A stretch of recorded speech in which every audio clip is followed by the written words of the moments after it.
I can't speak.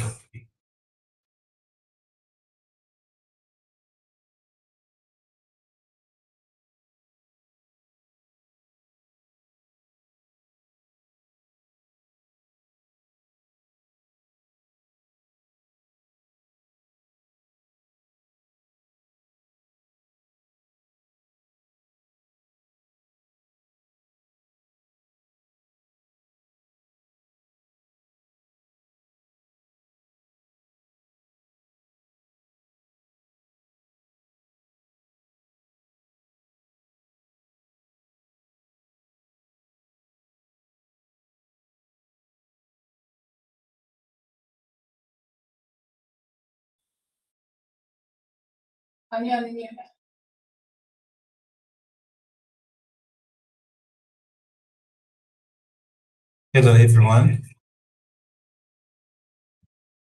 Welcome to our first year for the masterclass of 2026. We're happy to have you again. I see the numbers have already hit 32. We're happy to have you as part of our first year for the master. This year, Node is making 10 years, and we are forever grateful for the impact we have had over the 7 years of the classes. We are happy to report that last year we were able to get an award because of our classes that we have had over the years.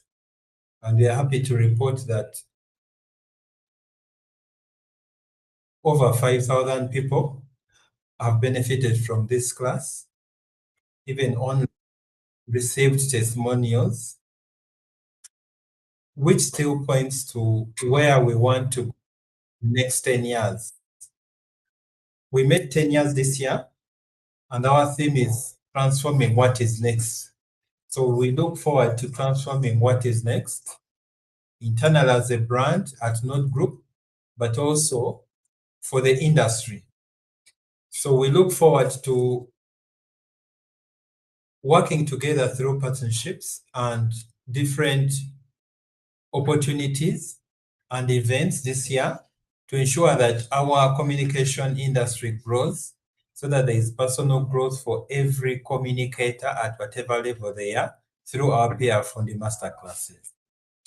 We are happy to again share that the peer agents of the year award came to Node Group last year from the Public Relations Association of Uganda. And also we had a second award from UMEA for the Rising of the Year award. Today our session is going to be on the topic of communication planning. And we are going to be discussing developing an annual communication plan. A lot comes into mind when we talk about communication planning regarding the strategic plans that we do annually and also period for other organizations that have theirs that switch over 2, 3 years, 5 years to 10 years. We believe that this discussion is not only for us, but it's also for the people that are working with us, but also for the sector, because there are industry standards that we can benchmark on and also learn from best practice. Because for the last 15 or 14 years of my practice, I've learned that even when you plan, you can still go back even after 3 months of implementation and change the mechanics. So we are here for lessons. We are here to learn from people that have walked the journey, those that have also learned what we can do better going forward. Today, we have two discussants that are going to discuss this big topic in the room that almost is needed by every practitioner in Uganda and beyond. We have our first panelist, Mr. Ian Rumanyika from Uganda. is the CEO of Loot Group Uganda. And we also know that from his rich experience, we are going to learn about communication planning from the side of his practice in an organization kind of setting, and also on the side of now an agency that is developing communication plans for different sectors, and also developing the same communication plans for individuals, and also communication plans from when he was on the side of the client, as opposed to now when he's on the side of helping the client, listening to the client. Ian has over 15 years of experience in communication and supporting brands in taxation, governance, culture change, capacity building, marketing, and also strategic planning. Our next discussant and PR Fundi, as the name goes, is Regine, from all the way from South Africa. And we are happy to have her again. Last year we had her in one of the sessions, and we are happy to have her on board again. She has over 19 years of experience in research, in reputation management. She also has a tool that measures reputation management. She's a corporate reputation specialist based in South Africa. She's passionate about sustainability,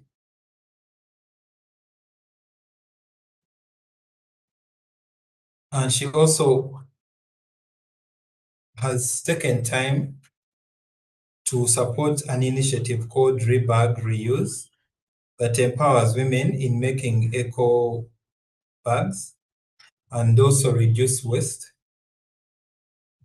She has been a columnist and spoken at major conferences like APRA and PRISA, and held leadership roles. She's a member of Rotary. Welcome, Regine, to the discussion. Our discussion today is on developing an annual strategic communication plan. How do you build powerful communication strategies that drive results and are applicable across sectors?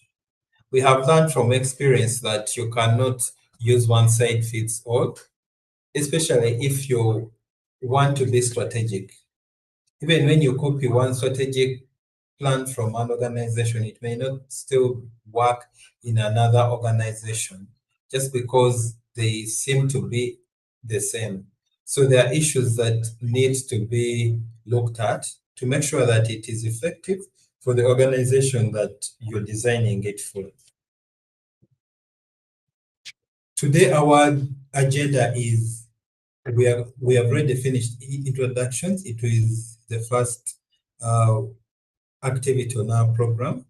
Then we shall drill into the PR Fundi brief and also our 2026 calendar. We have the main class presentation, and then we also have a session on question and answer, and we shall have closing remarks. Briefly about PR Fundi this year, we plan to have 12 classes, and we shall have 12 classes every last Thursday of the month. However, for this year, the only exception is going to be for December. We shall have it in the first week of December. So that is the schedule. Set your timers and be ready to join us on every last Thursday of the month, except December when it is going to be, or in the first week of December. We shall drill deep into the discussion now. Regine, you're welcome to the discussion. Hi, thank you so much, and a big congratulations to the Node Group on your 10-year milestone and all your awards.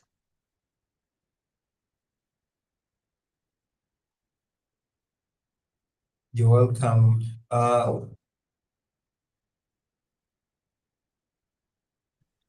Thank you, Regine.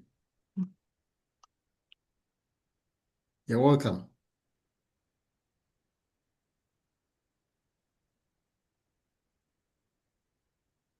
Ivan, over to you, please. I was just appreciating Regine.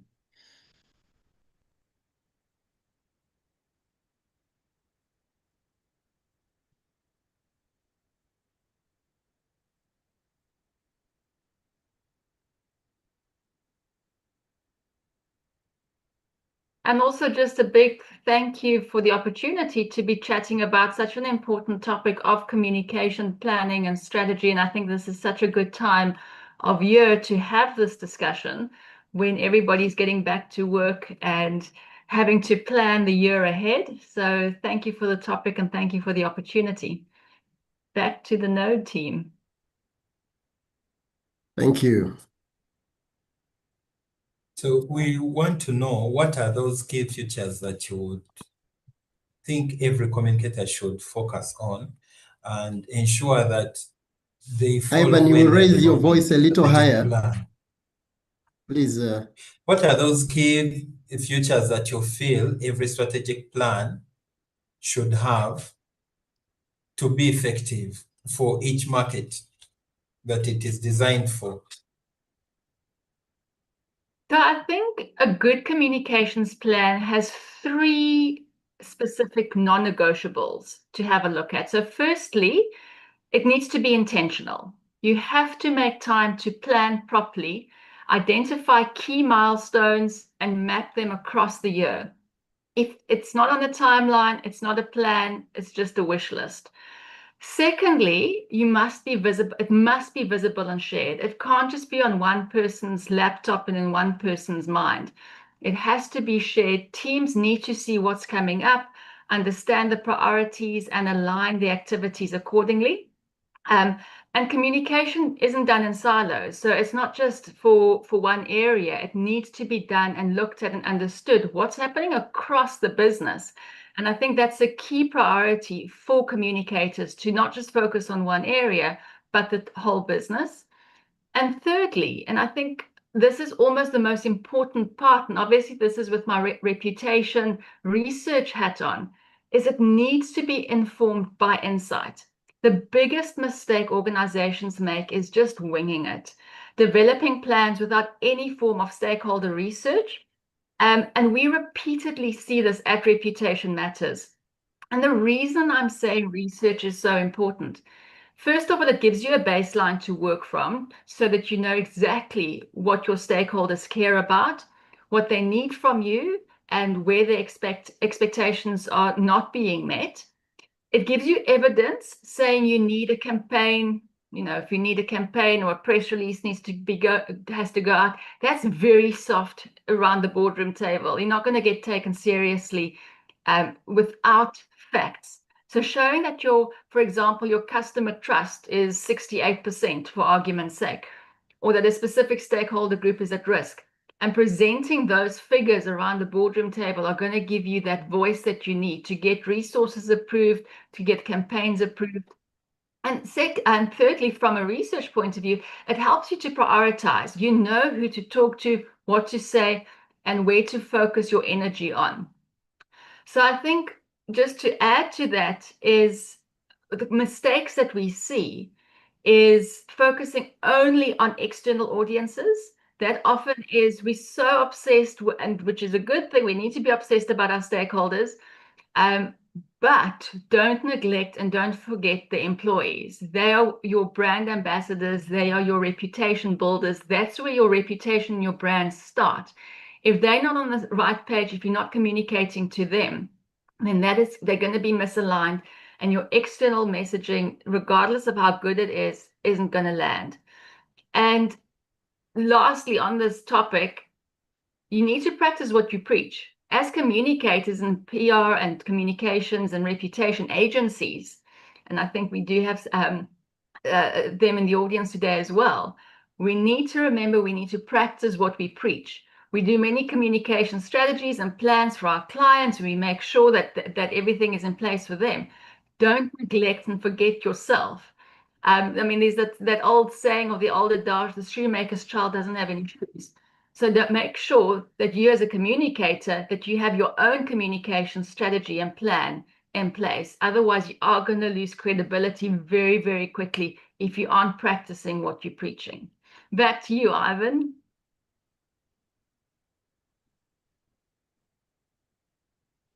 Or over to you, Ian.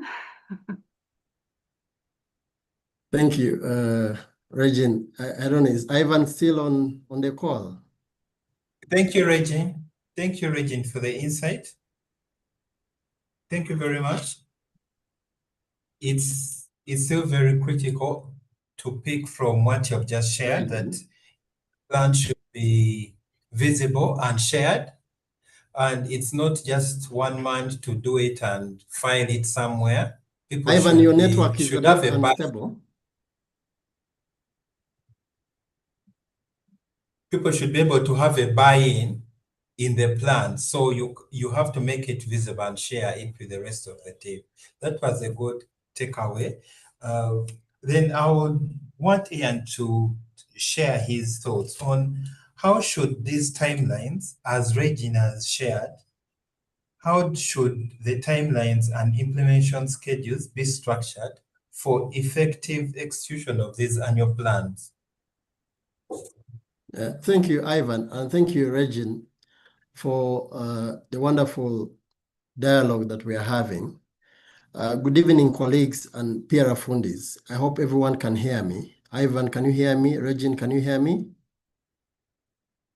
Yes, we can. You can hear you. Yeah, excellent. So my name is Ian Rumanyika, as earlier on mentioned. I lead the team at Node Group, which is a PR and marketing agency. I'm happy to be alive. And here at Node, our main job is really to humanize brands, just like Regine does in South Africa and also across the continent, and enable you and your organizations have meaningful dialogues with your different audiences and stakeholders. So today's topic is developing an annual strategic communication plan, which is often a KPI for heads of communications or communication specialists in a different organization. But like Regine said, we often treat development of communication strategies or plans like tick-offs without insights, without research. And this is a ritual that we have come to do every maybe December or sometimes early Jan, like we're doing here. But what happens at the rest of the year is what really matters. So in a landscape of digital transformation, where AI is now driving sentiments and shifting traditional media into decentralized communications strategies, a static or not an agile strategic communication plan isn't something that we need to see from heads of communications. It's actually a liability to organizations. So in my submission today, I hope and our discussion with Regine, I hope all of us as PR professionals, we challenge ourselves and break this idea that PR is just the role is just managing perceptions. I am of a school of thought that our strategic role should be in the boardroom. And we usually preach that what we do actually adds value to the business of the organization. So if our strategies are not directly mapped to the business bottom line, of course, through research that Regine has said and insights that we've picked in the market, or balance scorecard that we have in the organization, we remain publicists, not strategists. So our discussion today is really how to position ourselves as communication professionals so that we are strategists in our own right. Therefore, I believe this is a timely discussion, Ivan, and we need to discuss how we move from the old way of reactive storytelling, reactive planning, to proactive narrative leadership. And that's why organizations pay us as heads of communications so that we bring value to the table. So as a strategist who has been around for the last 15 to 18 years, I hope that this discussion will enable us not just tick off PR activities, but start setting the pace. So Ian, if you're talking about implementation of these plans, what methods can we use to monitor and evaluate effectiveness of a communication plan? Yes, you may have the evaluation tools, but how do we measure the effectiveness of a plan beyond the objectives?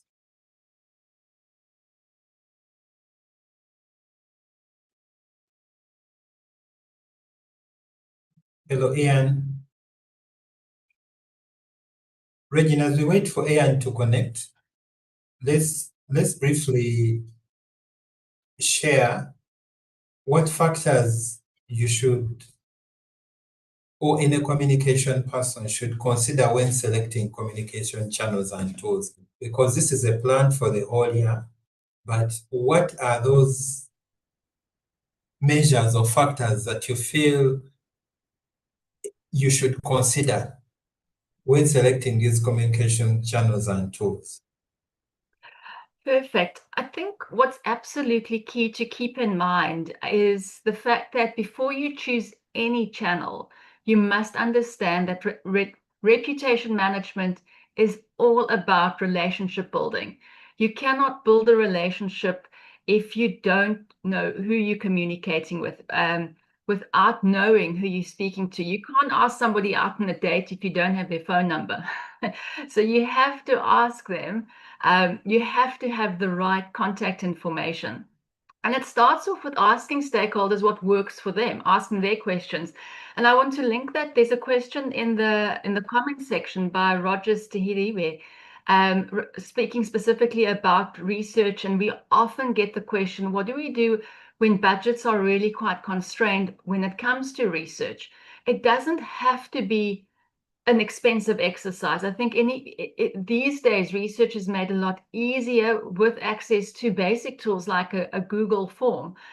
It's just about asking the right question, so it can easily be built into. And I think what's part of what we need to get into is making research a non-negotiable as part of being a communicator, being a strategist, planning for the year, being on top of building reputations, even if it's a small component, even if you're asking 3 questions, but just starting getting into that habit of doing some research before you actually even start thinking about a strategy. You cannot build a strategy if you don't know who you're building it for. So just to get back to building the channels, it's having very, very importantly, before anything, before research actually, before thinking channels, before anything, as a communicator, what you absolutely need, which is crucial, are accurate, clean databases. And it's not just a irritating admin job to have a spreadsheet with excuse me, with names on it. It is absolutely, it's such a crucial tool in your arsenal as a communicator, because if you don't have that, who do you know who you need to communicate to? And having an info at or a generic email address doesn't work. You need to send it to a specific person at that company, have their telephone number.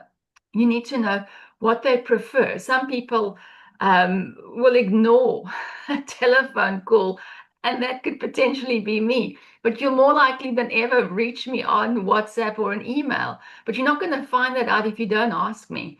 So it is all about Amplifying the need of research in everything that we do. Exactly, absolutely. So, you know, on which tools to use and which channels to use as well. More isn't necessarily better. Just as an example, we once worked with a company a couple of years back. They had, if you can believe me, 23 internal channels. I mean, it was a massive organization, but 23 different communication channels was just absolutely overwhelming. They had everything, yet internally they were completely misaligned. So you don't need the latest platform, you don't need the latest trend. Sometimes the simplest actions are the best. And again, you can't measure, you can't manage what you don't measure. And just as another example, and the one that sticks with me, if I think about channels of communication and it can get overwhelming and which to choose, we asked the simple questions internally. And again, it wasn't a very complex study. And what was so interesting, one of the most valued interventions that the stakeholder group was asking for was a simple birthday message on their birthday. Nothing flashy, nothing complicated, just that acknowledgement to be seen as a person, to be part of a team, and something as easy as a birthday. It's easy enough to remember that. Just to connect, to feel human. And that was then a really, successful campaign. And I know that's a very basic example, but I think sometimes simple is better, is easier. So it's knowing your audience, and remember, you only know if you ask them. Back to you, Ivan, and I think back to you, Ian, for the last question that was posed. Sorry, I dropped off. I don't know where I stopped because I continued speaking to myself. Thank you very much, Regine, for the insight.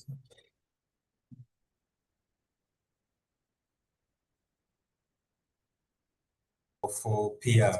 But when we still go back to the question of Roger, it should be that even from the limited budget that you have, or the failure to have a budget, you should be able to look for research that is relevant for example, your campaign. We have population census reports that you can benchmark. Like you can start from somewhere. It should not be that you have completely failed.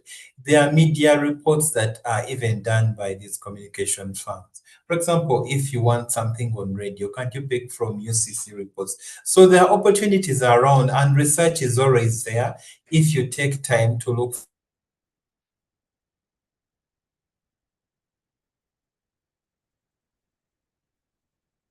And let's just purpose ourselves to be intentional about research, because that way we are not only speaking hot air, but we're speaking from an informed point of view and a point that has direction. So let's embrace the culture of research before every plan and also during any planning process for our communication plans.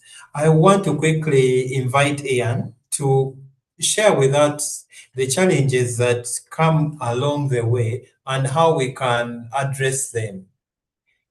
Ian, kindly take us through about two challenges I that you think feel I are don't know where common I with stopped. You strategic had asked me a planning. question on timelines and I think on I had asked you to share how something on communication strategy can be structured.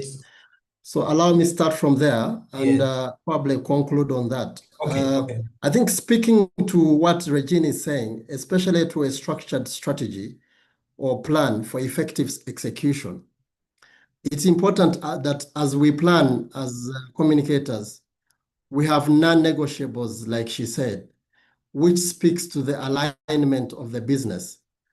I happen to have worked with the public sector and also had an opportunity to work with the private sector.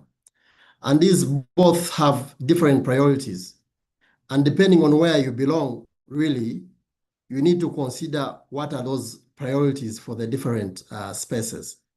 So as you plan your communication strategy or plan for the year, please consider key corporate milestones that your shareholders are interested in.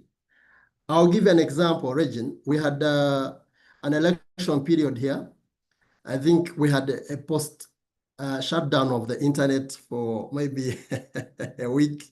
But also we had the public holiday for like 4 days. Just imagine if you work for a private sector and maybe you work for a telecom company, how that would have impacted if you had planned to launch a campaign around that time. So it's very important that we look at the landscape of where we are, but also if, for example, you belong to Uganda, but my previous employer, where you had maybe shareholders and you have key AGMs, annual general meetings that are scheduled, then they should be in your plan. Or if you're working for telecom companies that are more campaign oriented or product oriented, then you need to plan for the product launches that are going to be. So it's important that we look at those different priorities for the organization, but also put into perspective industry-specific cycles. For example, like PRA Fundi masterclasses, where you have maybe monthly classes that are going to benefit your planning, or if you have annual PR association events in your country, or if you have budget speeches like around June, that's when we are doing our annual. How is that going to affect your plan in terms of policy shifts that are going to happen? So things should not catch you unaware in between when you have not actually planned very well. So I think for effective structure planning, Regine, you will advise, but for me, I agree that we should be able to align our plans and communication plans in a quarterly cycle, so that you know what you're going to do in quarter one, what you're going to do in quarter two. So that allows you to look at the bigger picture that is aligned to the business, but also have your goals, iterated in small bits. So the elephant in the room, you can then split it and chop it into small bits to be able to eat it well. So, and I think the best practice, like Regine said, is to have, phases. Phase one, what are you going to do? Phase two, what are you going to do? Phase three, what are you going to do? In the content and structured way of achieving your strategy. So the second question, I don't know, Ivan, you're asking about challenges? Basically, Ian, you had raised, yes, of implementing communication plans. I think that we have like 4 main challenges, really, Ivan and the team. One is lack of research. You mentioned here that most communication professionals just dive in to do plans and budget without proper data that informs the strategies. But also we have some strategy execution gaps. I've worked in institutions where there's usually silo communication. You have a plan and you have also some departments probably having their own communication plans or desires to communicate. So peer teams or peer professionals can create brilliant and very well-structured communication strategies. But if there's no support from the rest of the departments, then you will have gaps in execution. So you will have maybe MTN or Airtel have a very good PR strategy, but when you call their contact centers or call centers, you get different experience. So what causes that? That means that there's a strategy execution gap. So the failure for us as PR professionals to align organizational plans or to align ourselves with other heads of departments to understand what is in it for them creates that execution gap when we are executing our strategies. Therefore, we need to create, I think, cross-functional collaboration between us as communications departments with other departments. Instead of us working in isolation, you know that there is a stubborn cousin called marketing. Usually marketing wants to pick fights with the PR department, even when they are not supposed to be fights. So how do you collaborate with them and ensure that your PR strategy is actually vetted by marketing, it is acceptable, and you all agree and sync together and working as a team? I think the third challenge that we usually face and which I've witnessed in my experience is that we have always done it this way syndrome, where you say this is the last year, this is how we did it. This year, this is how we have to do it. So that fear of changing strategies or changing the way you work has affected, I think, the execution of brilliant communication strategies that would either have. So in our space, many organizations, I think, are are stuck in not changing their communication strategies. And I don't know, Regine, if in South Africa, if it is the case where organizations are still stuck in press releases, sport adverts, DJ mentions. Every time you bring an idea, they say, but we don't see DJ mentions. We don't see sport adverts. So they resist shifting their perspective. And if you bring in a digital perspective that probably need to shift their budgets to digital space or AI-driven engagements, they feel like it is risky or waste of money. So as professionals, we have a task, of course, to make sure that we build a winning case to our clients, but also to the board or CEOs, so that as decision makers, they come to appreciate why we need to shift and start planning in a better digital manner, which is now more AI driven. I think lastly, one of the other challenges, Ivan and the team, that we face in our execution of these beautiful communication strategies is failure of communication professionals to measure and evaluate the strategy against the business needs. And I think Regine hinted on it. How do we communicate to the decision makers so that we make them understand that this is actually relevant to the business? These are the KPIs that we're going to measure this year. What language do the CEOs or the board understand? Why should they care to fund or to budget and give you money, give you finances? For example, what is your return on investment? I mean, in terms of measurement, how are you, if we are sales-oriented institutions like Uganda, but how is your strategy going to contribute to my sales or lead generation? Or if, for example, I have maybe a crisis, how are you going to enable me recover from that crisis? So depending on how we tell and justify our cases, most of the times we find ourselves not funded because we have not understood the language of the board, or we have not understood the needs of the CEO. And therefore, we ignore the core and then concentrate on the noise, yet that is not sometimes effective. And for the submission, yeah, but the other challenge I think I have forgotten, and all professionals here agree that we start with vigor, especially in the first quarter, quarter one, quarter two, every plan, not only PR communication strategies, even us here in the agency at Node Group, we face it. You first with, you have vigor, you have energy in the first 2 months. And then when it comes to the last 2 quarters, it's like you've lost the steam. Why? Because probably you have not been tracking your progress. And this should be really on a monthly basis to see how you're performing so that you can fill the gaps. So by the time you reach the 3rd quarter, you're frustrated. And there are things probably that you have not been able to achieve. So you're now going back to the pending activities.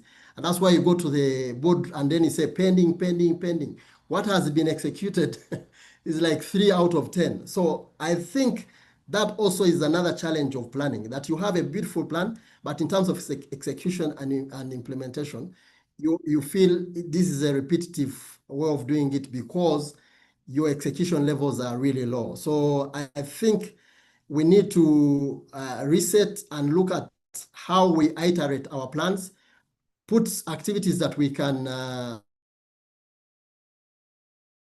manage in quarters, but also have key milestones that you can theme. If the quarter one, you want to theme it sustainability messaging, then focus on that so that by the time you move to the quarter two, you have something to show that you have been able to do. Over to you. Thank you, Ian, for the insight. And what I picked from your submission regarding our stubborn cousins called marketing, I still believe we can motivate them more. We can give them positions. I've been watching how some people are able to give Trump awards of peace, and somehow the support is there. So maybe we can start also putting them on these communication committees for even the strategies, so they feel represented, they feel loved, and maybe they have more buy-in. So I think we need more plans to motivate them to have a full buy-in. But I want to take you back to what you presented about milestones, and then to kind of try to put perspective to this question of how do you put storytelling, yeah, and then link it to the communication plan. How do you package storytelling to your communication plan so that it flows with even if you're coming up with the same per quarter, how do you be intentional about storytelling? That's my question. Yes, yes, yes. Okay, so you've heard of a storyline, or you've heard of things like scripts. Every communication strategy should have a narrative infrastructure, which is aligned to the business. For example, why does the brand exist? What is our why as an institution? If it's Uganda, but where I worked for 3.5 years, our why in the steel sector is to make sure that provide shelter to Ugandans. So if our communication strategy is not speaking to the why, then there's no story to tell. And the other thing is that as communicators, we also need to understand the value the business brings to our audience or to stakeholders, because then the value informs the messaging, it informs the strategy, and it aligns with the business needs. So that infrastructure of the narrative that we intend to tell is informed by the why of the institution. The why of Node Group as a PR and marketing agency, if I can ask you as head of PR, what is the why of Node Group? So our why here is to transform brands into maybe digital success stories. And this should be able to inform our plan. We said our theme this year is transforming what is next. How is that narrative informing our plan? So every organization, every brand out there has its story and has its why. And for us to tell that story right, we need to make sure we have a narrative infrastructure or a storyline that informs the messaging. If we have cut our strategy into 3 or 4 quarters, each quarter has a theme, has a highlight, has a key milestone that we are going to achieve in that quarter. And that probably will enable us to tell the right stories. But also, how do we make sure that our values as an institution or as a brand align with those that we communicate to, our audiences? If it is a sustainability message, how does it align with the needs of the community? So I think that's also important in telling our story. And we have also, I think, seen stories that do not really speak to audiences, where you have a culture misfit. Probably the organizations, as they were developing these campaigns, do not think through the narrative infrastructure that they want to tell. The other thing is that the story of now. What is your urgent need? What are you trying to solve as an institution? If you have listened to your stakeholders through the research that Regine was talking about, then you will know where they stand and what is their perception in that current moment, and what are the specific needs of your clients or customers or your audiences. Then it will inform your messaging. If, for example, you work for Airtel or you work for MTN, maybe the customers are complaining about data costs, internet costs. So how are your campaigns communicating to tell the story on how you're solving that? So the story of now is very important to understand what are the needs, what are the challenges of your audiences, of your stakeholders. If the business is trying to expand within the demographics of East Africa, and your communication strategy is only communicating in Uganda and it's only limited to Uganda, then you will not speak to the board chairman. If the board chairman was looking at expansion to DRC, to Kenya, then your strategy will remain an operational strategy here. Or if you're working for a bank, what are the key fears of the clients? If for example, if clients want to borrow money from your bank, what do they find as a challenge? That informs our strategic messaging and informs our story. So they say that facts provide information, but I think most importantly in strategic communication, stories are the ones that provide meaning.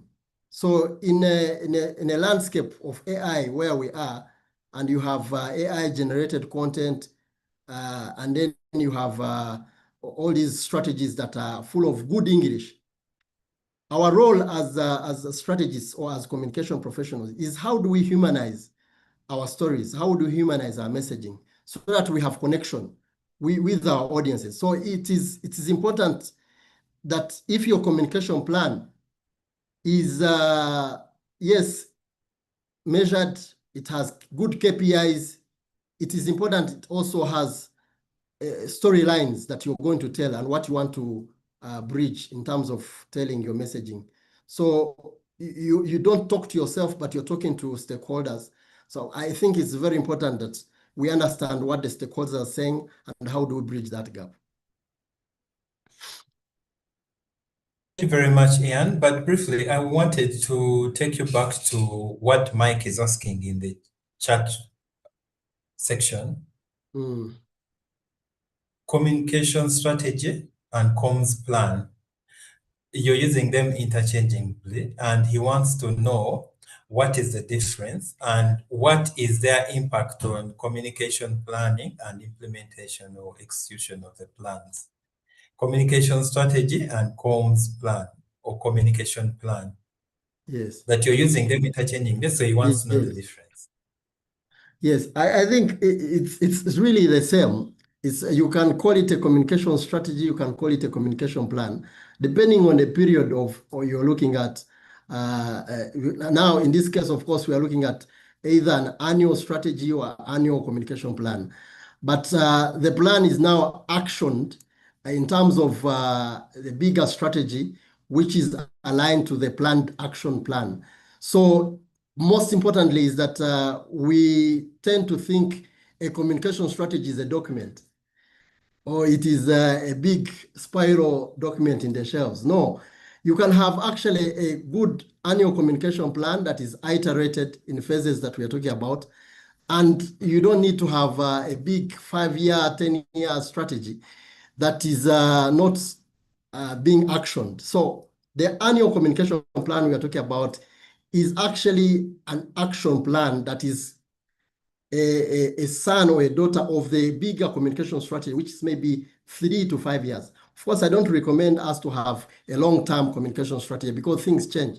Most organizations we support, we recommend that we have at least 3-year communication strategies, and then we can have annual implementation plans out of those. It may be year 1, year 2, year 3 that are iterated. Of course, we make sure that we give room to pivot and leave them to be flexible just in case there are things to change. So I think my submission to that, they're more or less the same, but it's just that the strategy looking at the period is either a long term and the plan is in the mid-term and short term. Thank you very much, Ian. Briefly, Regine, I want you to come in and explore the insights into how do you build flexibility in the communication plan? How do you make it flexible? So how to make it flexible, as Ian was saying, from a strategy point of view, it is that long-term view that you know what you want to communicate. It's having your vision for your communication. It's having your values in place. So it's having a very structure of what you want to achieve with your communications in the long term, 3 to 5, 20, 10, 20 years. But we have to be flexible because we're working in a very dynamic and changing environment, and we need to know what's happening in the environment. So that's where we then have to look at it and take stock in terms of having our strategy. This is what we want to achieve, identifying the plan in terms of the very specific actions that need to take place, very specific activities, So it's breaking it down into, this is what we want to achieve, like you would with any business strategy. You have this wild dream, wild vision, but if you don't write it down, it is only going to be, again, a wish list. How are we going to achieve this massive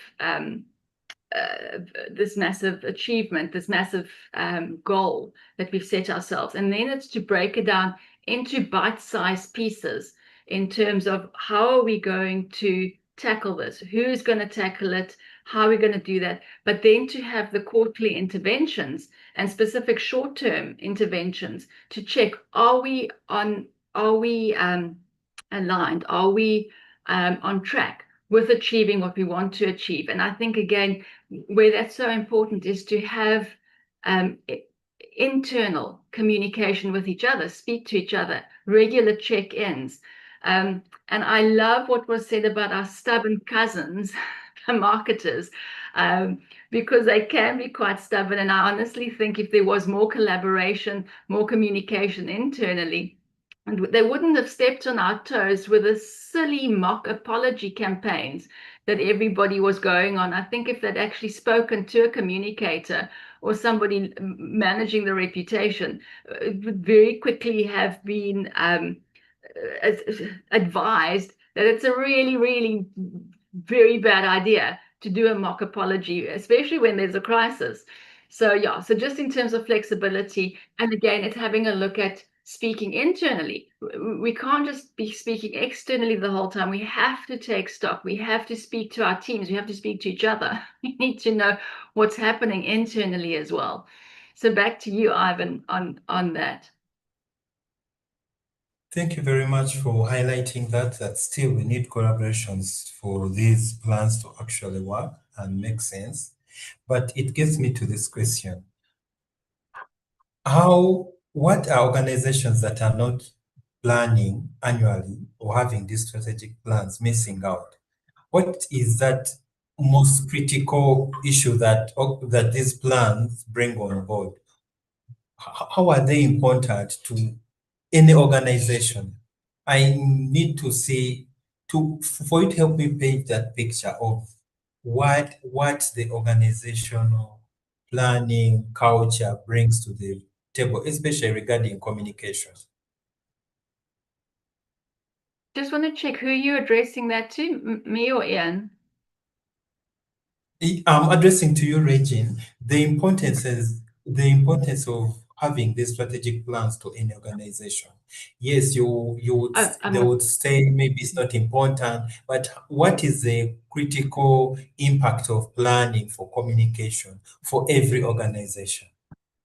Absolutely. And I mean, so your annual communication plan, which is based off of your strategy, gives structure to your relationships. And I mean, I know I sound like a broken record, but you cannot build a reputation without building without building relationships. Having that plan in place, it ensures the right message reaches the right stakeholder at the right time, using the right channel of communication, and making sure that we're addressing pressure points. But communication isn't just one way. It can't just be a one-way direction. It can't just be from the organization to stakeholders. Importantly is to have feedback channels in place. As we mentioned earlier, it doesn't have to be complicated feedback channels, but stakeholders want to be able to be heard as well. They want to have that voice. So it also allows organizations to then plan properly. If you know what's coming up, Ian mentioned it earlier that you know everything that happens with a lot of gusto at the beginning of the year and then peters out towards the end of the year. So if we plan properly, if we know exactly what is happening this year, what's our priority, what is our focus area, which stakeholders do we need are at risk, do we need to be focusing on, then we can plan properly. We can plan our resources, the capacity, budgets, specific initiatives, activations. So communication takes skill and coordination. If it's not planned, it becomes rushed and it's fragmented. It's just a mess. And then you very, very closely as well to becoming very reactive. And reactive is very much in the space of crisis management as well. And that's the last thing that we want to do. We want to be very proactive. Proactive means reputation building. Reactive means, so I like to say that crisis management is when the pawpaw has hit the fan, and reputation management is you growing the pawpaw still. You're fostering that so that you don't have anything hitting the fan. But most importantly as well, it creates alignment internally. Teams know what is coming. Everybody is aligned. Everybody knows what's expected of them. And externally, stakeholders then experience consistency, and consistency is key in building your reputation, because either consistently good or consistently inconsistent, either way, you're building a reputation for yourself. So you want to make sure that you are consistently good, because regardless of that experience that the stakeholders have, you want it to be consistent, whether it is you're speaking to a group in Uganda or South Africa or anywhere in the world or Africa. You want to make sure that you are consistent. And over time, that consistency then builds trust, and that is your foundation for your reputation. Thank you very much, Regine. What I picked from the insights you shared is alignment, internal alignment. So it gets back to what I want you to paint a picture around communication planning. How can communication plans ensure message consistency across all platforms? Because we need to align. We have looked at why this communication plan is needed for every organization for alignment. But how do we ensure that there is consistency for messaging? So that's such an important question, because I think it can get so overwhelming when we have all of these different channels, we have all of these stakeholders. And just kind of to take a breath, and consistency starts with clarity. Organizations need to agree upfront on their key messaging, what their values are, how we want to position ourselves. What is it that we stand for? What do we want to be known for? What language do we use? And Ian was saying earlier, it's about that storytelling. It's humanizing different stories so that we can relate to our stakeholders. From there, you need to be clear, have clear guidelines on the tone, response protocols, how escalation is going to happen when things happen. And I think that's also very key. It links back to the consistency side of things, from building a reputation, building a business. Your communication is having very clear protocols and processes in place. I think what's important and key with, I mean, if you think of all the wonderful campaigns and initiatives, and it's so creative, it cannot be done without consistency. It cannot be done on a wing and a prayer. You need to have consistency and processes and be very clear in how things need to be done in place. I think very often people think it just happens, but it needs to be very, very structured. Having a process in place of how things need to happen is crucial in terms of making sure that the messaging that we send out there is aligned. So how do we respond? Who responds to it? How is criticism handled? How do we respond to that when there's a crisis scenario as well?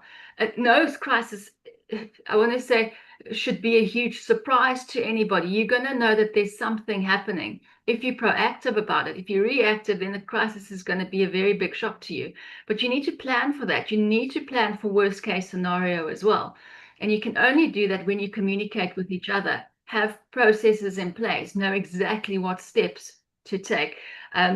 It's making the I want to say almost being spontaneous, planning to be spontaneous, to make it look easy. People think it's very easy, not realizing behind the scenes is actually a lot of work that needs to go into it to make it look effortless. So communication plan also helps your teams to understand different platforms. Again, making sure that you're using the right platform for different stakeholders. Messaging can be adapted. And finally, internal alignment is critical. I know I've harped on about that as well. It's just that we see so often that everything happens externally, even when there's a crisis as well, that employees are pretty much the last to often hear about that, when they probably just hear it on media when everybody else hears about that. And from a relationship reputation point of view, your employees should be notified immediately what has happened, what can and can't they communicate. And I think that as well from social media point of view, to have policies in place, what can and can't they communicate on behalf of the organization. There needs to be very clear rules aligned to that. So I think planning for the for the unplanned and planning to be spontaneous and planning to get your messaging across.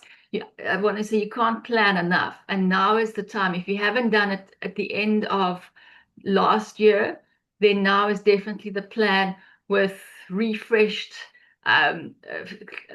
batteries, being energetic, using that energy for this coming year, is to always look at how to manage your reputation and to plan accordingly. Back to you, Ivan. Thank you very much. It still gets back to what we discussed, that yes, you should have an idea of what's coming. Not everything is really a surprise. So even when you anticipate, it gives you room to be consistent in one or another. The chat section is on fire, but I want to invite Ian to share something briefly, then we can handle the questions that are coming in from the chat. Ian, briefly, looking back at last year, what is that something in the communication landscape that changed faster than a plan anticipated? Last year was 2025. Yes. So I think we are all caught in between the AI and the velocity of the innovations, new innovations in AI. I think in 2025 and moving into this year, we are going to see a more AI-driven communication landscape. Of course, I think something in the communication landscape that changed faster, as you asked than anticipated, was the AI-driven misinformation, which, of course, if we are not prepared for it as PR communication professionals, it will be very difficult for us to manage. But also the decentralization of influence, I think, has outpaced almost every plan that we had. So our plans in the communications space used to rely on most of the traditional media channels. For example, you find maybe we have radio, TV as our main key channels, as Regine mentioned. But now you realize that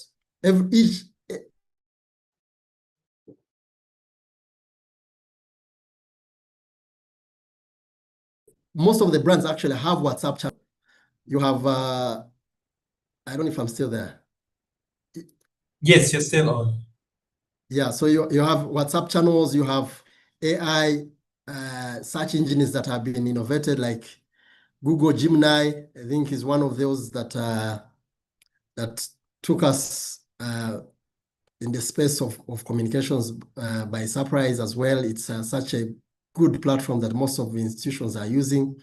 So if you have a communication plan and you are not aligning to such engines, then it becomes difficult for you to cope up with the pace. I think last year we have seen also audiences rely more on AI to generate news, to generate opinions and perceptions about brands.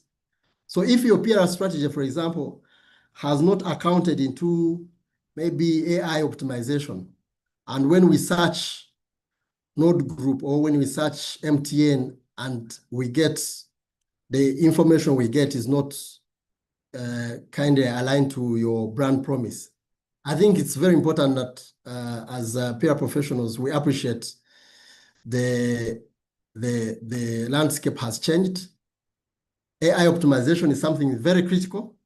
so that you provide clear standing point of your brand, your values that you stand for.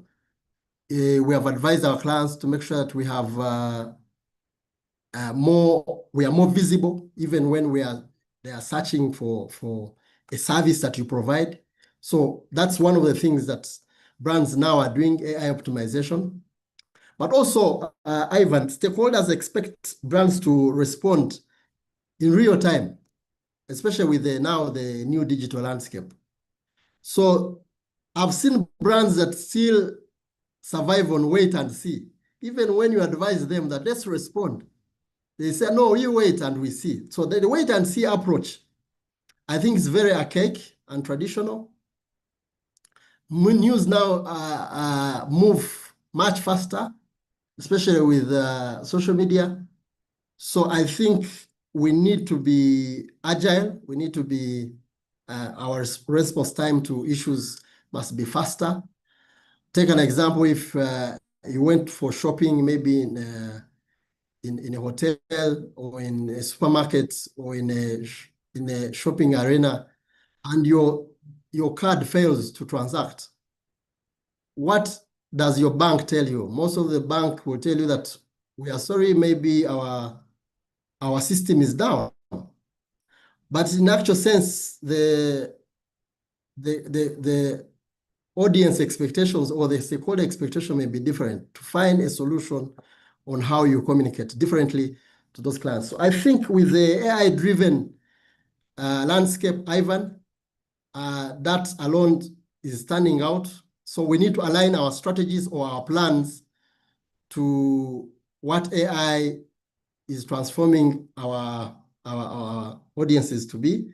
So we need to make sure that we manage expectations of our clients, our stakeholders, but also the new innovations and creativity that is coming from the AI engineers and other innovators.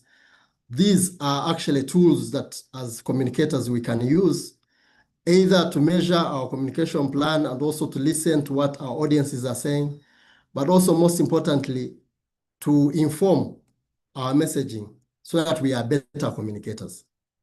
So that stood out for 2025. Thank you very much, Ian. But also, one thing that also stood out regarding AI, yes, it's almost in everything that we do. We cannot avoid it as communicators. Even when we don't want it for content, you may need it for a dictionary or research. And someone was already sharing challenges regarding research. But also, what stood out about AI and communication was that there is now the AI walk of fame, kind of like the auditing firm that was told to refund because they used AI for part of their research. So also what stood out is that now we need to be even careful what we are doing and also have, I think, the human eye at the end of the day, because I think it accelerated so fast that people forgot that, wait a minute, these things also need to be verified or supported one or another. So for me, I believe also regarding AI, we now need to consider more about the walk of shame regarding AI, depending on how you use it. Now, let me briefly go to the chat section and raise more questions. Mr. Ian, thank you very much for the updates on blending marketing and PR in generating return of on investments. How then do we blend influencer marketing into communication strategy with the current digital presence of most of the clients? And then the other question is why could you also, okay, he also wants you to hint on the issue of using AI, virtual reality, blockchain technology into our communications plan, into our PR plans.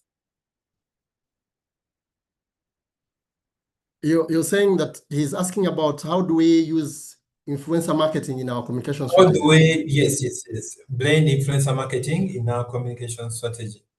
Yeah, I think as communication professionals, I think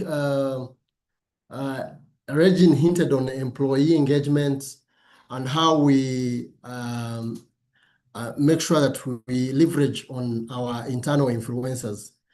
It's important that one, and I think this is probably a model that most communicators do not use, but I've found that internal employees are actually one of those, some of those key influencers that we do not focus on, but they are very important as we communicate our strategies. So your own employees, my brother, are actually key influencers. How you make sure they understand what you're communicating out this year or in that period of time. It's very important because they are your number one stakeholders. So start with those ones because they will sell you outside there, but also if stakeholders or clients ask, they have information and they are consistent. So they know the message that we are pushing out as a business. So it's very important that we start with them. But also the status quo in communication is that we get the top-notch brand influencers, and those are the ones that probably want to focus on and put all our money on. I think it's important that we balance the both because, and depending on really what you're pushing out, you will have micro influencers, you have macro influencers. I find micro influencers more influential in terms of maybe mass communication. So because they have probably bigger niche in their communities, so it's important that you focus on those as well. You put your money there in terms of micro, but also you will have macro influencers that probably will give you a hype of your campaign. So I think for me, if I'm to blend influencer marketing into strategy, it needs to be faced in that manner. Start with your internal influencer, make sure they understand what you're pushing out. Then have those brand partners that will help you push out your messaging in terms of micro and macro, understanding what are your objectives and focus on them. The other question I think you asked about was was it AI? I think I AI, hinted virtual on AI. reality, Yes. blockchain. Yes. How do we use AI in our PR plans? I hinted on it. One is that these are becoming more of a listening tool. You can listen, you can use them to measure your PR strategies in knowing what your audiences are saying. So AI and blockchain technology is one of those that probably is coming on board to help us measure our effectiveness or our effort in PR, but also telling stories. Virtual reality, I think if you're in tourism, you know that this is largely now used for you don't have to go to the national park. You can see animals using virtual reality. So yes, technology is also helping us tell those stories. But also we have seen AI coming, of course, big in content development, becoming much more easier to use. So it is supporting that in terms of content, let it be visual, let it be story structuring. I think that's also very important. And also, of course, we have just mentioned on optimization of your story as a brand and your mission in terms of values that you bring on table. If you optimize AI very well, then you will be able to push out your campaign because everyone, the first thing they do is to now go to AI, or either Meta or whatever it is, and search about either you as a person or as a brand. And they want to see if AI is actually, you've seen what Grok is using, is doing, but also it's important that we do AI optimization so that Grok understands our brands, understands our stories and what we stand for, so that when our audiences are out there searching about us, then they can easily find the right information that we want to push out. Thank you, Ian. Regina, I need to share this question from Samantha. She's asking, what are those effective ways you can measure the impact of a communication plan throughout the year beyond just tracking outputs like posts or press releases? Samantha, thank you for that question. And I think one of the key things that we've been doing at Reputation Matters for the past 20 years is we've been helping agencies, and we've been working very closely with communication agencies, communicators, to measure their value. We've built tools, 3 specific ones, for example, the Repudometer, that looks at 10 different areas of a business, that then is able to quantify the perception. And ideally is to do that survey once a year, that you can then get an idea of what are the perceptions of your stakeholders of your whole business, because they're not necessarily just going to be looking at the media. They're going to have a perception about everything, about your leadership, your governance, your values, who you do business with, who you associate yourself with. And all of those different aspects and perspectives and perceptions impacts the reputation, impacts what you should be communicating to whom. So there are those tools around. We also do internal research, that we understand internally where are the pain points, flagging areas that are at risk to prevent crisis scenarios. So it's been one of my missions. I want to say it's my life mission, to give substance to the research side of the communications world, where we do the research, because I know research isn't everybody's passion, and not everybody loves the spreadsheet and numbers as much as we do. So we want to take that pain away, do the research, and present the results, show these are the risk areas, and then work with the communicators, the agencies, then take those results and come up with beautiful campaigns and do the implementation. So there are those specific area things in place.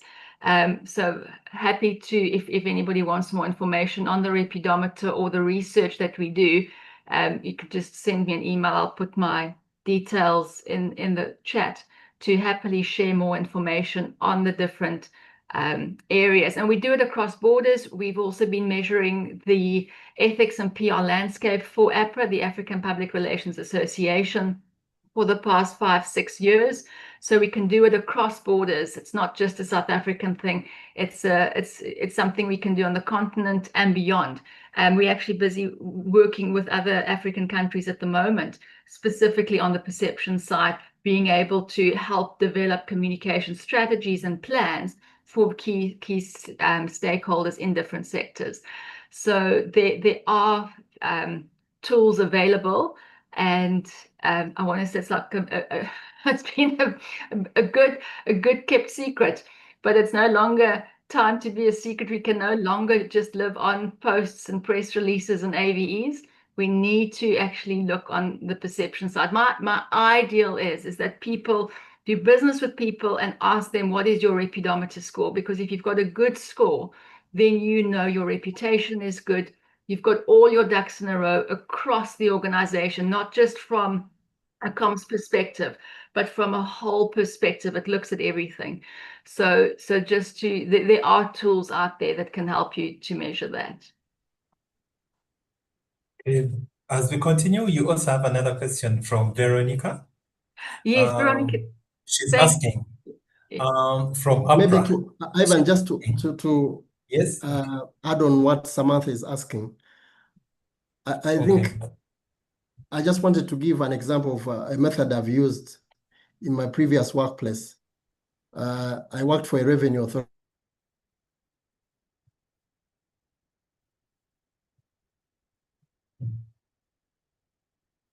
authority, and the main goal is to maybe communicating and having a PR campaign.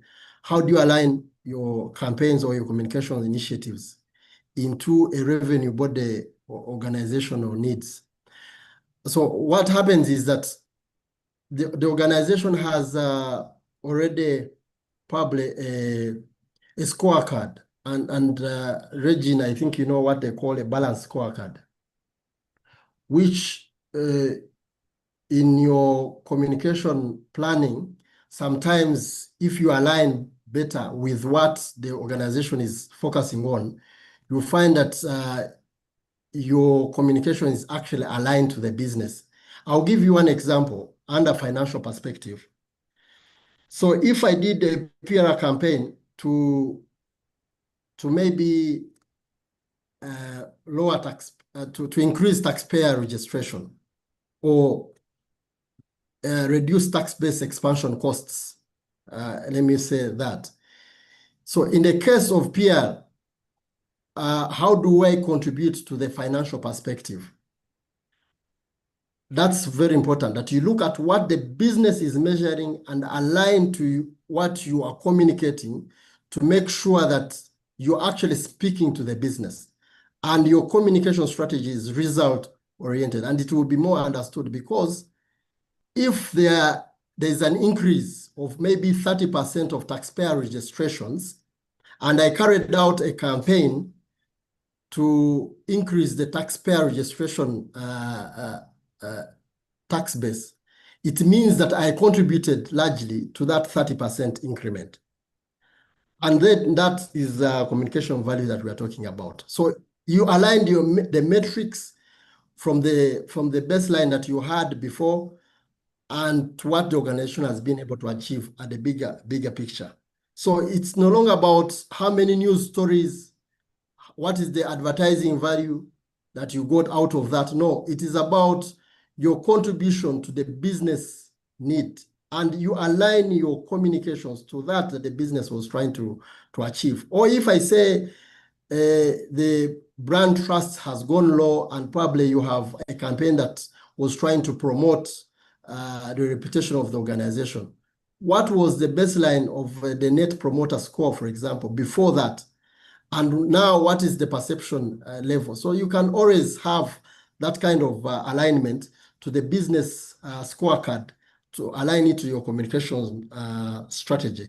I'll give an example of a campaign that is, I think, common here in Uganda that we know, called Friends with Benefits. It was a campaign implemented by NSSF. So that campaign was actually to increase, I think, voluntary registrations of NSSF members.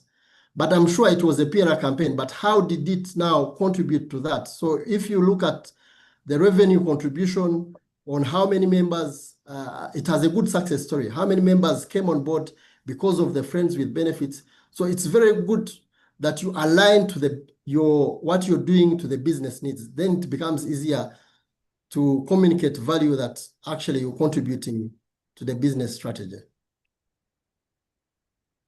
Thank you, Ian. Raging back to Veronica, I'm going to read her question was on what governance or approval mechanisms should be built into strategic communication planning to prevent delays without undermining leadership or authority. What governance or approval mechanisms should be built into a strategic communication plan to prevent delays without undermining leadership authority? I think that's it's a really, really important question. Thanks, Veronica, for raising that. And especially for membership-based organizations. I've seen it across the board with many membership-based organizations that I've been involved with. So I don't think it's an isolated, it is challenging, especially when people are volunteering their time and trying to get everybody together, what can go out, what can't go out. And the key again is clarity. A strategic communication plan should clearly separate what needs formal approval from what can be executed without delay. And I think that's part of having the right team on board with the right values, understanding the value of communication, and making sure that, you know, if you have key values, if your values are aligned, then you're going to trust what is being sent out there. When everything requires sign-off, communication will slow down, and when nothing is signed off and nothing is required to be signed off, leadership authority will be weakened. So in practice, this means agreeing upfront on key messages, what the tone is, what the risks are, what to look out for, and then delegating that authority and to agreeing on that. So when, let's say, at the beginning of the financial year, or the year at the beginning of the year, when that year needs to be planned, is to then also confirm with that group what the delegation of authority. What can I approve? What can't I approve? What are the quickest lines to get things done? Because how can we respond and respond quickly, because the members are also waiting for information. So if things are delayed too long, and especially I think from an APRA point of view, walking the talk even more, because you are representing the communicators, the PR Association of Africa, is to walk that talk and having all of that stuff in place. So clear governance frameworks do not undermine leadership authority. They're protected by ensuring decisions are consistent, transparent, and not made on the fly. So I think it is to have that approval from everybody within that executive as such, to say, okay, we're giving approval for such and such. These are the type of things we need to give approval for, just to make sure that things do actually keep moving. So good communication governance is ultimately about clarity and not control. Is that helpful? That's it. It is. Thank you very much for that response. We have a question from Mike. Across the region, at least in Malawi, the challenge with communication PR in an organization or business is the low perception it has among internal audiences or staff. Usually it is regarded as a byproduct or less important or less valuable, which is noted even in the organization budgets. Low budgets for comms, involvement in the boards, involvement in activity implementation, and willingness to support your goals objectives as a comms specialist. Now the question is, how can we make comms PR valuable and recognized among internal audiences as it should? What strategies can comms people use to change this poor perception among staff and senior executives? Mike, the first question to you would be, are you as a department able to even have induction sessions with new staff? We can start from there. Are you able to have induction sessions with staff about the roles of your department and how every department has a role to play to support you? Do you have these induction sessions? Do you have opportunities? Have you shared your roles to all staff? That would be my question to Mike. Then Regina and Ian, you can come in and share strategies that this a comms person can use to change this poor perception. So I think quickly for me, Mike, and we started with this discussion where we are saying that we need to find ourselves in the boardroom, but also leading organizations. But that starts with us. And we challenge ourselves that PR is not just managing perceptions. So we need to look at ourselves as strategic builders. And our strategic role in the organization is to engineer value and also make sure that the business, what we do translates into business value. So if our strategies are not directly mapped to the business need or bottom line, then it becomes difficult for us to convince or build a case that we're adding value to the business. If the business is service oriented, then we need to make sure our messaging is into promoting customer experience and service. If business is sales oriented, then our business and the campaigns that we are bringing on table must be able to show how we are contributing to that language. The language is sales. They want to see at the end of the day increase in the leads. They want to see increase in sales. They want to see increase in revenue, because the business is revenue oriented. As I said, when I worked for the Revenue Authority, the end goal is revenue. Revenue is the outcome of everything you do. So if you do taxpayer education, if you do PR communications for the Revenue Authority, how is that generating revenue? Not just having tick off of activities that you're doing. So we must be able, one, to make sure that we understand that we communicate value, but also value that benefits the business, and we are strategists. And the only way to do that is to understand the business needs, the business language, align our communication strategy to the business language. And then people will start appreciating that actually this is a foundation that we need, which will lead us to lead generations, will lead us to sales, and will lead us to even reducing costs of doing business. And we must be able to demonstrate that in the boardroom or to the C-suite that, look, because of this, we are able to reduce these costs by this percentage. Then that's the language that they will start understanding. Than saying that we had 5 stories, we have, we carried out 2 perception surveys, but those perception surveys, what do they translate into in terms of business language? If I wanted to expand to Kenya or to Malawi as a business, how is PR supporting that expansion to Malawi? Do we understand policies in Malawi? How are we informing policy formulation? Do we have a strategy that actually has that kind of alignment to the business, that policies will affect this, and then we alert business management that the policy in Malawi is actually stating 1 or 2, 3 things that may affect our expansion. So you must be able to be relevant to the business for you to be supported and to be given the budget that you need. I want to add to that, and I think that's absolutely very, very good and powerful in terms of that. And just to add to that, I think what's absolutely key is to also find out why are those perceptions so low. So as you mentioned, perception studies, it doesn't help to do a study for the sake of a study, and you're not going to do anything with those results. You need to be seen doing, listening and hearing what the feedback is.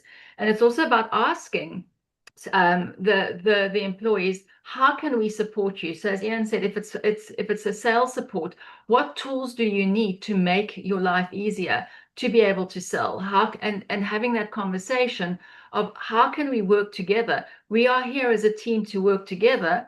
And I think it's also very much an internal education for the rest of the team to understand this is what communication management is about. This is the support we can provide you, because otherwise it can be seen very much as unstrategic. They're just there to send out a press release. They're just there to bake some cupcakes for an internal campaign, instead of realizing the importance. So maybe that's your first step.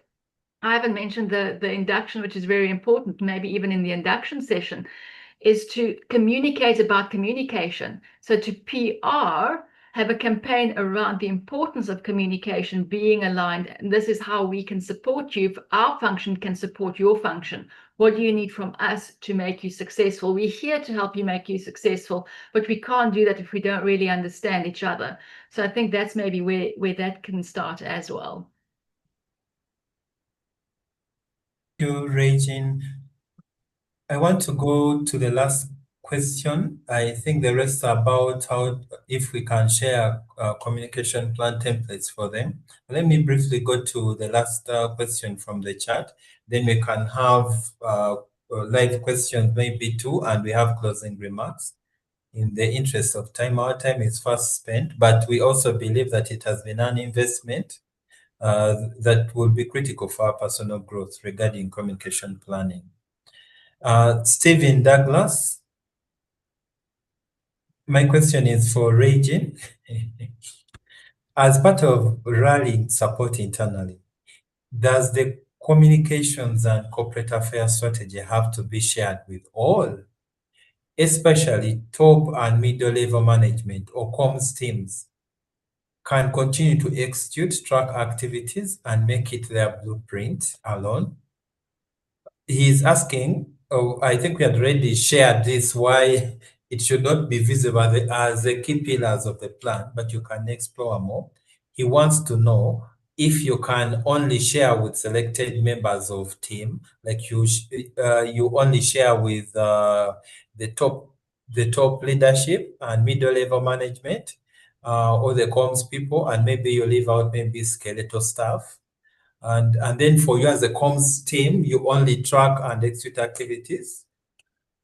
Yes. So I need you to speak to that from Stephen. I think it's a good question, Stephen. My personal opinion is, I think, to be as transparent of what you're doing as far as possible. Your communication strategy, and Ian mentioned it earlier, is pretty much one and the same thing with the business strategy. If you need to understand what's happening with the business strategy, from a corporate affairs strategy as well, they are all very much interlinked. They all have to speak to each other, and they all need to be shared amongst each other so that everybody is on the same page, sings from the same hymn sheet.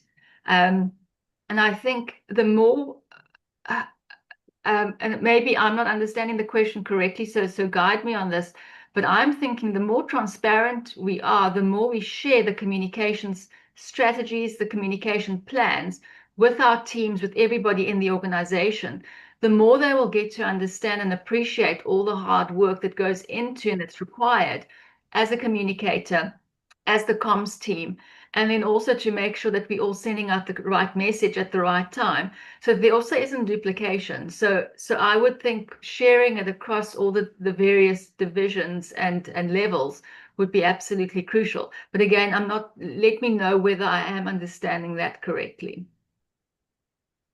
No, I think you're actually answering him Because because his question was on whether you can withhold sharing with lower classes of people, or you share with only top, or it only sits in comms, and comms executes and tracks. So you've spoken to the question and you've spoken to guided. it. I think you've summarized it because the communications strategy is not for the communications department, it's for the business. Is to translate value out of the business strategy, and your stakeholders, who include top management, must be able to buy in and support you. So if they do not understand it, or if we mention that the employees are your influencers, number one, stakeholders, if they do not buy in or understand what you're communicating, then it will be very difficult for you to execute or to be effective. I mean, you're not going to share the plan every week with everybody across the board, from factory worker right up to, you're going to see what you communicate. But I think if everybody has an overall view of what is happening, then definitely that should be shared. So yeah, thanks.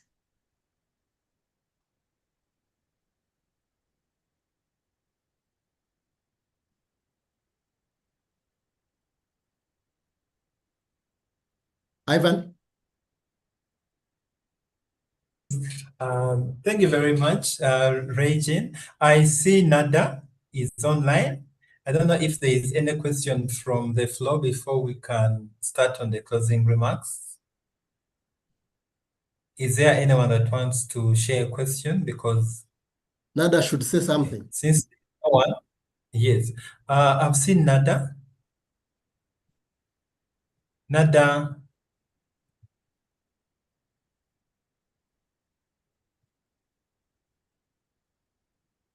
Nada, kindly share your insights or something or remarks.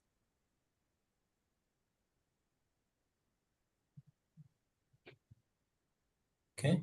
As we wait for Nada, there is the question that has just come in now. Insightful session there. How should PR get management to buy in to implementing communication plans? From Kwesi Yerechi. Kwesi, I think that's what we just answered in terms of making sure that we understand the language of management or the language of the business, so that we translate our plans into what the business is intended to achieve. If this year the business is into market penetration, is into market expansion, is into revenue increase or sales increase, is into employee engagement, maybe the morale was low according to the employee survey they carried out last year, your communication plan should really speak to those needs. If it's employee morale, then you as the head of communication should have an internal communication campaign that is going to enable them increase employee morale or employee engagement. Because in the long run, that will affect performance if the morale is low. So then management now will be able to appreciate the value of bringing on board. I think first of all, we need to understand business needs, business strategy, and align our plan to those needs. They will buy in the long run because that's what they want. Thank you, Ian. Kindly go ahead with your closing remarks. We have failed to get Nada. Nada, we appreciate your coming on board. It's good to see you, but I know you will share anyway before we finish. So closing remarks, I think for me, Ivan, one, I would like to appreciate all those that really have come on board for these PR Fundi masterclasses over the years. We are making 7 years this year, and we've been trying to make sure that we develop strategists from the PR professional. We need to see more CEOs coming from this industry, not only accountants, not only finance managers. We want to see ourselves in the boardroom, leading narratives, but also making sure that we shape the story of brands meaningfully. So I think over the years, they teach us that strategy is about making choices, trade-offs. And from this discussion, we've learned that we need to deliberately and intentionally develop strategies that speak to the business, not just tick off, not just, having trade-offs.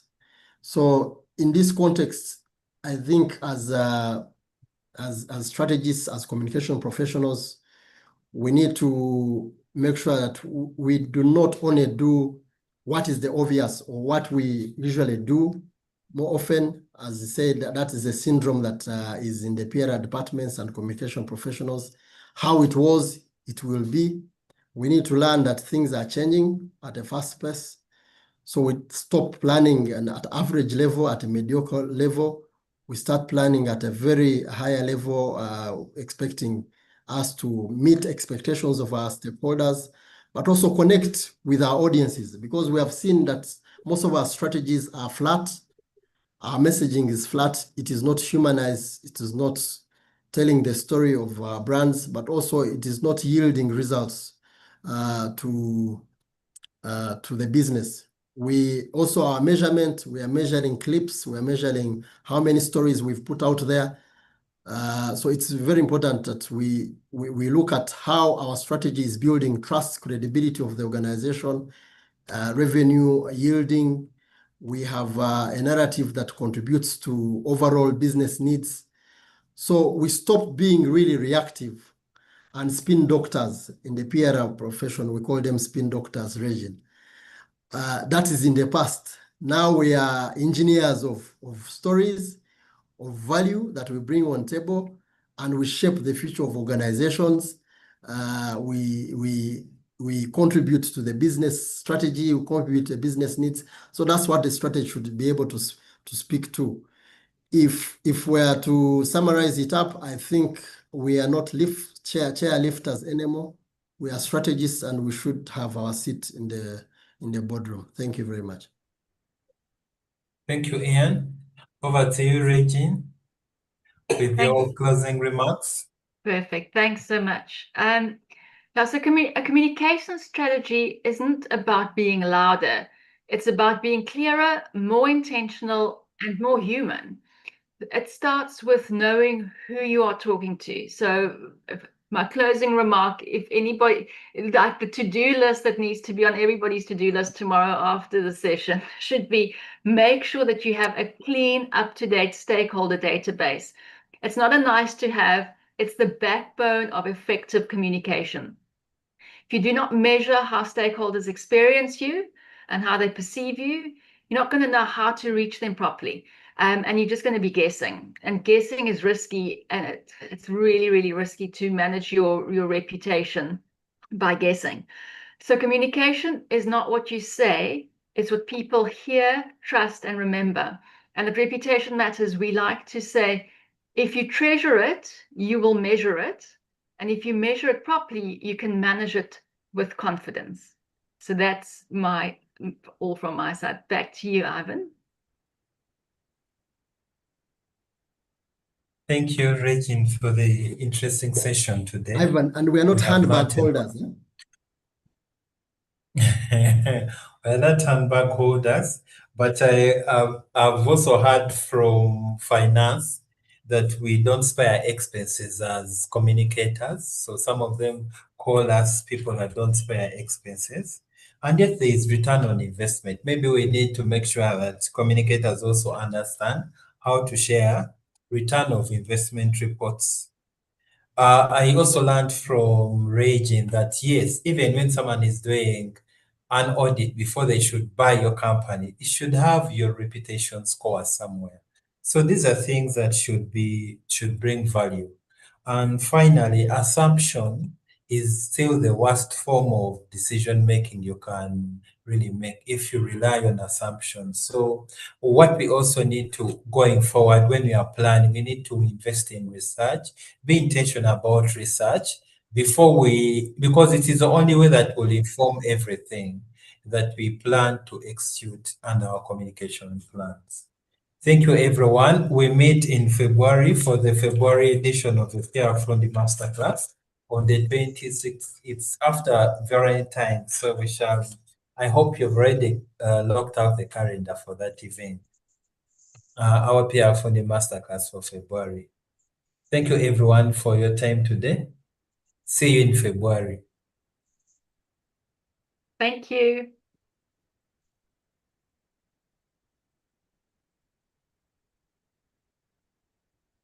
Thank you, Ian and Reggie. Thank you so much. Well done, guys. This was very insightful. Ian, Ivan, Regine. Thank you, Stephen. We appreciate. Thank you very much. You're welcome. Thank you so much. We look forward to the next session. Thank you, everyone. Look forward to the next session as well. We can't wait to see you in February as we share a more insightful discussion. Thank you, Ivan. Bye. Thank you. We will be lucky to get the recording. Yeah, you will. It will be available. We are also live on YouTube, so you can still get the video. Okay, that's perfect.